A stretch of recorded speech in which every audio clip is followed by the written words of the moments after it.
ലോകത്തെവിടെ സ്ഫോടനം നടന്നാലും ഒരു മലയാളി ബന്ധം, കേരള ബന്ധം ഉറപ്പാണ്. ഇപ്പോൾ ഏറ്റവും അവസാനം നടന്ന ദില്ലി സ്ഫോടനത്തിലും കേരള ബന്ധം തെളിയുകയാണല്ലോ. ആ ഭീകരവാദി, സ്ഫോടനത്തിന് ഗൂഢാലോചന നടത്തിയ ഭീകരവാദി പഠിച്ചത് തിരുവനന്തപുരം മെഡിക്കൽ കോളേജിലാണെന്ന വിവരങ്ങൾ പുറത്തു വരുന്നുണ്ടല്ലോ. പോപ്പുലർ ഫ്രണ്ട് കേരളത്തിൽ ശക്തി പ്രാപിച്ചു വന്നപ്പോഴത്തേക്ക് അവരുടെ ഏറ്റവും വലിയ ഓർഗനായിരുന്നത് ക്യാമ്പസ് ഫ്രണ്ടായിരുന്നു. അവരുടെ ഓർഗനൈസ്ഡ് ആയിട്ടുള്ള മതം മാറ്റങ്ങളും അവരുടെ ഈ ദീനി പഠനമെല്ലാം അവർ കൺവർഷൻ, മതപഠനം, ദീനി കൺവർഷൻ, സലഫി ആക്ടിവിറ്റി ഇതിനെല്ലാം അവർ ഉപയോഗിച്ചുകൊണ്ടിരുന്നത് കൗമാരത്തിൽ നിന്നും യൗവനത്തിലേക്ക് മാറുന്ന കുട്ടികളുടെ മാനസികാവസ്ഥയാണ്, അല്ലെങ്കിൽ അവരുടെ സൗഹൃദങ്ങളാണ്. ഇപ്പം നിമിഷ ഫാത്തിമ ആയാലും മറ്റ് medical student, homeo students, dental student, അപ്പോൾ ഇങ്ങനെയുള്ള ഒരു വൈറ്റ് കോളർ, കഴിഞ്ഞ ആഴ്ച നമ്മൾ പറഞ്ഞ ഒരു വാക്ക് തന്നെയാണ് ഈ എന്താ പറയുന്നത് സ്റ്റെതസ്കോപ്പ് ജിഹാദ്. ഈ സ്റ്റെതസ്കോപ്പ് ജിഹാദ് ഇവിടെ വലിയ രീതിയിൽ വളർന്നിട്ടുള്ള ഒരു ഏരിയയാണ്. കാര്യം അവരുടെ ഒരു ഏരിയ എന്ന് പറയുമ്പോൾ വളരെ എക്സ്ക്ലൂസീവ് ഏരിയയാണ്. മറ്റുള്ളവർക്ക് വളരെ സാധാരണക്കാർക്ക് വളരെ അപ്രോച്ച് ഇല്ലാത്ത ഒരു വിഭാഗമാണ് മെഡിക്കൽ സ്റ്റുഡൻസ് എന്ന് പറയുന്നത്. അത് മെഡിക്കൽ സ്റ്റുഡൻസിന് എപ്പോഴും മെഡിക്കൽ സ്റ്റുഡൻസുമായിട്ട് മാത്രമേ ബന്ധമുള്ളൂ. ഇപ്പം നമ്മളിൽ നിന്ന് നമ്മുടെ കൂടെ പഠിച്ച കുട്ടികൾ മെഡിക്കൽ കോളേജിലോട്ട് പോയി കഴിഞ്ഞാൽ അവർ പിന്നെ മറ്റു കുട്ടികളുമായിട്ടുള്ള ബന്ധം സ്വാഭാവികമായിട്ടും മറ്റ് സഹപാഠികളുമായിട്ടുള്ള ബന്ധം സ്വാഭാവികമായിട്ടും അവർ കട്ട് ചെയ്യും. ആ മെഡിക്കൽ ഫീൽഡിലോട്ടുള്ളവരുമായിട്ട് മാത്രം അവർ ബന്ധപ്പെടുകയും അവർ വിവാഹം പോലും ആ ഒരു രീതിയിലുള്ള ഒരു ലൈഫ്, ഒരു എക്സ്ക്ലൂസീവ് ലൈഫ് അവർക്ക് വരുന്നുണ്ട്. ഇതിനകത്ത് മറ്റുള്ളവർക്ക് ഒരു ഇൻ്റർവെൻഷൻ സാധ്യമല്ല. ഇതിനെ അവർ നല്ല രീതിയിൽ ഉപയോഗപ്പെടുത്തി ഈ വിഭാഗക്കാരുടെ ഇടയ്ക്ക് മാത്രം കൺവെർഷനും മത തീവ്രവാദ ലേഖനങ്ങൾ കൊടുക്കുകയും പിന്നെ ക്യാമ്പസിൽ ഈ കുട്ടികൾക്ക് ഒരുപാട് സമയം മിച്ചമുണ്ട്. ക്യാമ്പസ് ഫ്രണ്ടിലാണല്ലോ ഇവിടെ നമുക്ക് ആദ്യമായിട്ട് കേരളത്തിലെ SDP-യുടെ ഒരു തീവ്രവാദ മുഖം നമ്മൾ കാണുന്നത്. ഒന്ന് നമ്മുടെ തോമസ് മാഷിൻ്റെ കൈവെട്ടിയതും പിന്നെ അഭിമന്യുവിൻ്റെ മരണമാണ്.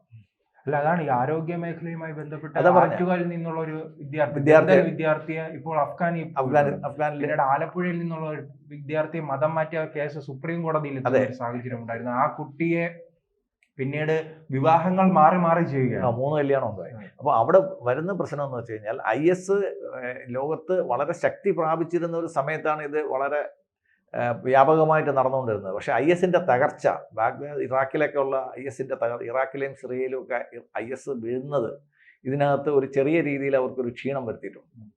എന്നാൽ പോലും അവരുടെ ആ മെക്കാനിസം, അത് കേരള ഗവൺമെൻറ്റിന് ഇക്കാര്യത്തിൽ ഒരു വലിയ ഉത്തരവാദിത്വമുണ്ട്. കാര്യം കേരള ഗവൺമെൻറ് പോപ്പുലർ ഫ്രണ്ടിനെതിരായിട്ട് ഇന്ന് വരെയും ഒരു ചെറുവിരൽ പോലും അനക്കിയിട്ടില്ല. കേന്ദ്ര ഗവൺമെൻറ് ഏജൻസീസ് പറയുന്ന കാര്യങ്ങൾ ചെയ്യുക എന്നുള്ളതിൽ കവിഞ്ഞിട്ട് ഒരു FIR പോലും ഈ പോപ്പുലർ ഫ്രണ്ടിൻ്റെ ആക്ടിവിറ്റീസിനെതിരായിട്ട് ഇടുകയോ അവരുടെ സാമ്പത്തിക സ്രോതസ്സുകൾ പരിശോധിക്കുകയോ അവരുടെ റവന്യൂ രേഖകൾ, അതായത് അവർ വാങ്ങിക്കുന്ന സ്ഥലങ്ങളുടെ റെക്കോർഡുകൾ, ഇതെല്ലാം ഗവൺമെൻറ്റിൻ്റെ കയ്യിൽ ഈസിലി അവൈലബിൾ ആണ്. ഇതൊന്നും കേന്ദ്ര ഗവൺമെൻറ്റിൻ്റെ കയ്യിലില്ല.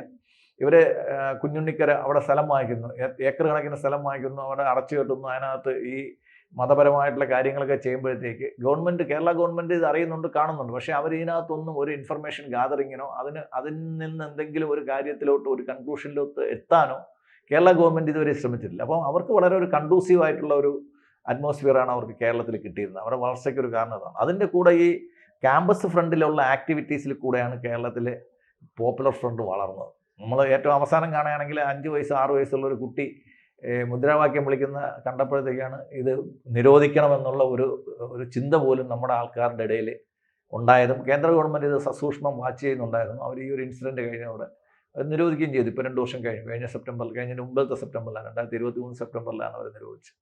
അപ്പോൾ ഈ കലാലയങ്ങൾ പ്രത്യേകിച്ചും നമ്മൾ വിദേശ വിദ്യാർത്ഥികൾക്ക് ഇന്ത്യയിൽ സ്കോളർഷിപ്പ് കൊണ്ടുവന്ന് പഠിപ്പിക്കുന്നുണ്ട്. ഇപ്പം കാശ്മീരിലുള്ള കുട്ടികൾ മാത്രമല്ല, വിദേശ വിദ്യാർത്ഥികളും ഇന്ത്യയിൽ അഫ്ഗാൻ സ്റ്റുഡൻറ്റ് തന്നെ ഏകദേശം 250ഓളം പേര് ഇന്ത്യയിൽ പഠിക്കുന്നുണ്ട്.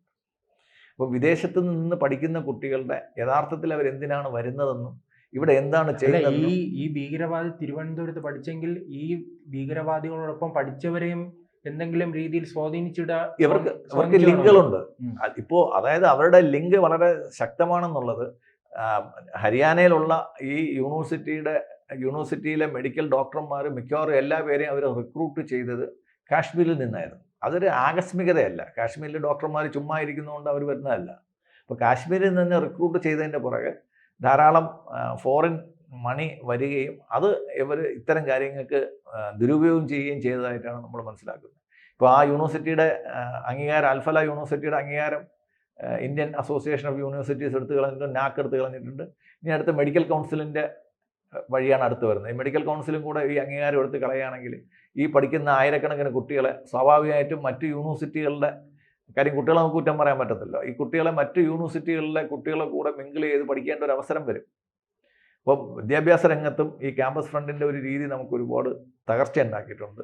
ഞാൻ പറഞ്ഞു വന്നത്, ഈ ഭീകരവാദം വളരുന്നത് കുട്ടികൾ വളരുന്നതിനനുസരിച്ചിട്ട് കുട്ടികളിൽ ഭീകരവാദം കുത്തിവെക്കുമ്പോഴത്തേക്കാണ് ഈ കുട്ടികൾ ഭീകരവാദത്തിലോട്ട് തിരികുകയും അവർ അതിൻ്റെ കണ്ടിന്യൂസ് ആയിട്ട് ഒരു മെഡിക്കൽ പ്രൊഫഷനിലോട്ട് പോയപ്പോഴത്തേക്ക് അവർ ഇതുമായിട്ട് ബന്ധപ്പെട്ട ആൾക്കാരുമായിട്ട് കൂടിച്ചേരുകയും അവരെ കൂട്ടിച്ചേർക്കുകയും അതൊരു വലിയ ശൃംഖലയായിട്ട് വളരുകയും ഒരു ചിലന്തി വലയായിട്ട് വളരുകയും ആ ചിലന്തി വല നമ്മൾ അടുത്ത എനിക്ക് തോന്നുന്ന റിപ്പബ്ലിക് ഡേക്ക് ഏകദേശം 6ഓളം നഗരങ്ങളിൽ ചുട്ടരിക്കാനുള്ള ഒരു പദ്ധതിയായിരുന്നു. 2900 കിലോ എന്ന് പറയുമ്പോഴത്തേക്ക് വലിയ ഒരു എമൗണ്ടാണ്. അല്ല, അത് സൂക്ഷിച്ചിരുന്ന പോലീസ് സ്റ്റേഷൻ വരെ പൊട്ടിത്തെറിച്ച് 7 പേർ മരിച്ചു. അത് അത്രയും ഡേഞ്ചറസ് ആയിട്ടുള്ള ഒരു ഇതാണ്. അവിടെ 7 പേര് മരിച്ചു. അപ്പോൾ ഇതിൽ ഈ ജമ്മു കാശ്മീർ ഗവൺമെന്റിന്റെ ഇന്റലിജൻസ് അല്ല, കാശ്മീരിലെ ഇന്റലിജൻസ് മാത്രമല്ല, ഹരിയാനയിലും ഡൽഹിയിലും UPയുടെ ബോർഡറുകളിലും എല്ലാം, അതായത് ഈ പൊളിറ്റിക്കൽ ഇസ്ലാമിന് സ്വാധീനമുള്ള എല്ലാ സ്ഥലങ്ങളും. ഇപ്പം നമ്മൾ വളരെ ശ്രദ്ധിക്കാത്തൊരു പേര് ഇതിനിടയ്ക്ക് വന്നുപോയി, നൂഹ് എന്ന് പറഞ്ഞ സ്ഥലം. നൂഹ് എന്ന് പറഞ്ഞ സ്ഥലം ഹരിയാനയിലെ ഏറ്റവും കുപ്രസിദ്ധമായ ഒരു സ്ഥലമാണ് മത തീവ്രവാദ ആക്രമണങ്ങൾക്ക് വേണ്ടിയിട്ട്. കാര്യം അവിടെ ഹിന്ദുക്കൾക്ക് ഒരു പ്രൊസഷനോ, നൂഹിൽ പ്രൊസഷൻ നടത്താൻ പറ്റത്തില്ല. ഈവൻ ചില ഏരിയകളിൽ ഹിന്ദുക്കൾക്ക് സ്ഥലം പോലും വില കൊടുത്ത് വാങ്ങിക്കാൻ പറ്റാത്ത രീതിയിലുള്ള ടെററിസം നടക്കുന്ന സ്ഥലമാണ് ഹരിയാനയിലെ നൂഹ് എന്ന് പറയുന്ന സ്ഥലം. അപ്പോൾ അത് ഈ സ്ഫോടനവുമായിട്ട് ബന്ധപ്പെട്ട ഒരു സ്ഥലമാണ് നൂഹ്. അപ്പോൾ ഈ ഒരു സ്റ്റേറ്റിലല്ല, ഇവരുടെ ഒരു ചിലന്തി വല, ഇവരുടെ ഒരു വെബ് എന്ന് പറയുന്നത് നീണ്ടു കിടക്കുന്നത് ഇപ്പം UP ആയാലും ഡൽഹി ആയാലും ഹരിയാന ആയാലും പഞ്ചാബ് ആയാലും അങ്ങനെ ചില കേന്ദ്രങ്ങളാണ്. പുൽവാമ, ഹരിയാനയിലെ ചില കേന്ദ്രങ്ങൾ, അതോടൊപ്പം തന്നെ ഉത്തർപ്രദേശിലെ ചില കേന്ദ്രങ്ങൾ, ഇതെല്ലാം ഒരു ചിലന്തി വല. കേരളത്തിലെ ഒരു സ്ഫോടനം ഉണ്ടായല്ലോ, റെയിൽവേ സ്ഫോടനം ഉണ്ടായല്ലോ, ഇയാൾ വന്നിരിക്കുന്നത് UP നിന്നാണ് വന്നിരിക്കുന്നത്. അപ്പോൾ ഇതൊരു ചിലന്തി വലയാണ്. അത് വളരെ ശ്രദ്ധയോടെ അവർ നെയ്തെടുക്കുന്ന ചിലന്തി വലകളാണ്. ഇതിൽ പലരും താമസിക്കുന്നതും വരുന്നതും സാധനങ്ങൾ സൂക്ഷിക്കുന്നതും. ഇപ്പോൾ നമ്മൾ പഞ്ചാബിലെ ഭീകരവാദം ആലോചിക്കുകയാണെങ്കിൽ നമുക്കറിയാം, ഇവർ അന്ന് ഗുരുദ്വാരകൾ കേന്ദ്രീകരിച്ചാണ് ഇവർ പ്രവർത്തനം നടത്തിക്കൊണ്ടിരുന്നത്, ഭീകരവാദ പ്രവർത്തനം.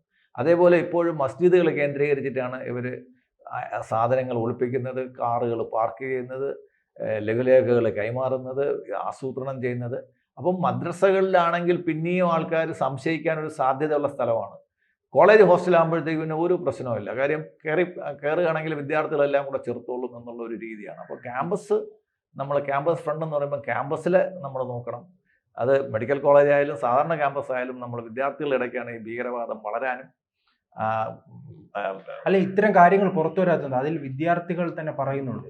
ഇപ്പോൾ കൊല്ലപ്പെട്ട ആ ഭീകരവാദി, ആ അധ്യാപകൻ ഈ ക്ലാസ് എടുക്കുമ്പോൾ, ഈ മെഡിക്കൽ കോളേജ് ക്ലാസ് എടുക്കാൻ വരുമ്പോൾ ഈ താലിബാൻ മോഡലാണ് അവിടെ നടപ്പിലാക്കുന്നത്. കുട്ടികളും പുരുഷന്മാരും, അതേപോലെ തന്നെ ആ പുരുഷന്മാരും പെൺകുട്ടികളും തമ്മിൽ, ഈ വിദ്യാർത്ഥികൾ തമ്മിൽ ഒരുമിച്ചിരിക്കാൻ പാടില്ല എന്ന രീതിയിലുള്ള അതന്നെ ആ കോളേജിന്റെ അംഗീകാരം. പക്ഷെ ഇതൊന്നും എങ്ങനെയാണ് പുറത്തു വരുന്നത്? ഇതെല്ലാം നമ്മൾ ന്യൂനപക്ഷ അവകാശങ്ങൾ എന്നുള്ള ലേബലിൽ ഇതിനെല്ലാം നമ്മൾ വളം വെച്ചു കൊടുക്കുകയാണ്. ഇപ്പൊ ഇടയ്ക്ക് ഹിജാബിന്റെ വിവാദം വന്നു, അവിടെ നമ്മൾ ന്യൂനപക്ഷ വികാരം വന്നു. ന്യൂനപക്ഷ വികാരം വരുന്നതിൻ്റെ കൂടെ തന്നെ തീവ്രവാദ വികാരവും കൂടെ വരേണ്ടതാണ്. ഈ ന്യൂനപക്ഷ എന്നുള്ള രീതിയിൽ നമ്മൾ ഇവർക്ക് ആനുകൂല്യങ്ങൾ കൊടുക്കുകയും അവരെ നമ്മൾ കൺസിഡർ ചെയ്യുകയും ചെയ്യുന്നത് പെരുകാനും അംഗസംഖ്യ വർദ്ധിപ്പിക്കാനും ഭീകരവാദ പ്രവർത്തനങ്ങൾ നടത്താനും ഉള്ള ഒരു ലൈസൻസായി പോകരുത് എന്നാണ് നമ്മൾ സെക്യുലറിസത്തിൻ്റെ പേരിൽ നമുക്ക് പറയാനുള്ളത്. സെക്യുലറിസം പറഞ്ഞിട്ടാണ് നമ്മൾ പറഞ്ഞത് ഹിജാബ് വേണം, അത് അവരുടെ മതാവകാശമാണ്. എല്ലാവരുടെയും മതത്തിനനുസരിച്ചിട്ടല്ല ഇന്ത്യക്ക് സ്വാതന്ത്ര്യം കിട്ടിയത്, ഇന്ത്യ ഭരണഘടന ഉണ്ടാക്കിയത്. ഇന്ത്യ ഭരണഘടന ഉണ്ടാക്കിയപ്പോഴത്തേക്ക് ഇന്ത്യയിൽ ലോകത്ത് ഏത് മതം ഉണ്ടെങ്കിലും ആ മതങ്ങളിലെല്ലാം ചര്യകൾ പാലിച്ചുകൊണ്ട് നമുക്ക് ഒരിക്കലും ഒരു കോൺസ്റ്റിറ്റ്യൂഷൻ നടത്താൻ പറ്റത്തില്ല. അപ്പം നമ്മുടെ ഈ ന്യൂനപക്ഷം എന്നുള്ള പരിഗണനയുടെ പുറത്ത്, ന്യൂനപക്ഷ പ്രീണനം എന്നുള്ള ദുരയുടെ പുറത്തും നമ്മൾ കൊടുത്തിരുന്ന അനാവശ്യമായിട്ടുള്ള ആനുകൂല്യങ്ങൾ, ഇത് ഇപ്പം നമുക്ക് മാത്രമല്ല, ഇത് ഫ്രാൻസിലും ജർമ്മനിയിലും ഒക്കെ ഒരു കാലത്ത് ഇവർക്ക് കൊടുത്ത സ്വാതന്ത്ര്യങ്ങൾ ഇപ്പോൾ ദുരുപയോഗപ്പെടുത്തുന്നതാണ്. അന്താരാഷ്ട്ര തലത്തിൽ ആർക്കും അഭയം കൊടുക്കാൻ പറ്റാത്തൊരവസ്ഥയിലോട്ട് ഫ്രാൻസ് ആയാലും ബ്രിട്ടൻ ആയാലും ജർമ്മനി ആയാലും യൂറോപ്യൻ രാജ്യങ്ങൾ മുഴുവൻ പോകുന്നത് ആർക്കും അഭയം കൊടുക്കില്ല എന്നുള്ളതാണ്.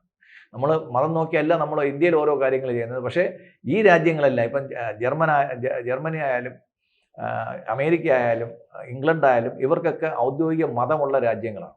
അവർക്ക് മതത്തിൻ്റെ പേരിൽ തന്നെ മറ്റുള്ളവർക്കുള്ള പൗരത്വം കൊടുക്കുന്നതും അവകാശങ്ങൾ കൊടുക്കുന്നതും അവർക്ക് നിഷേധിക്കാനുള്ള അവകാശം അവരുടെ ഭരണഘടനയ്ക്കകത്തുണ്ട്.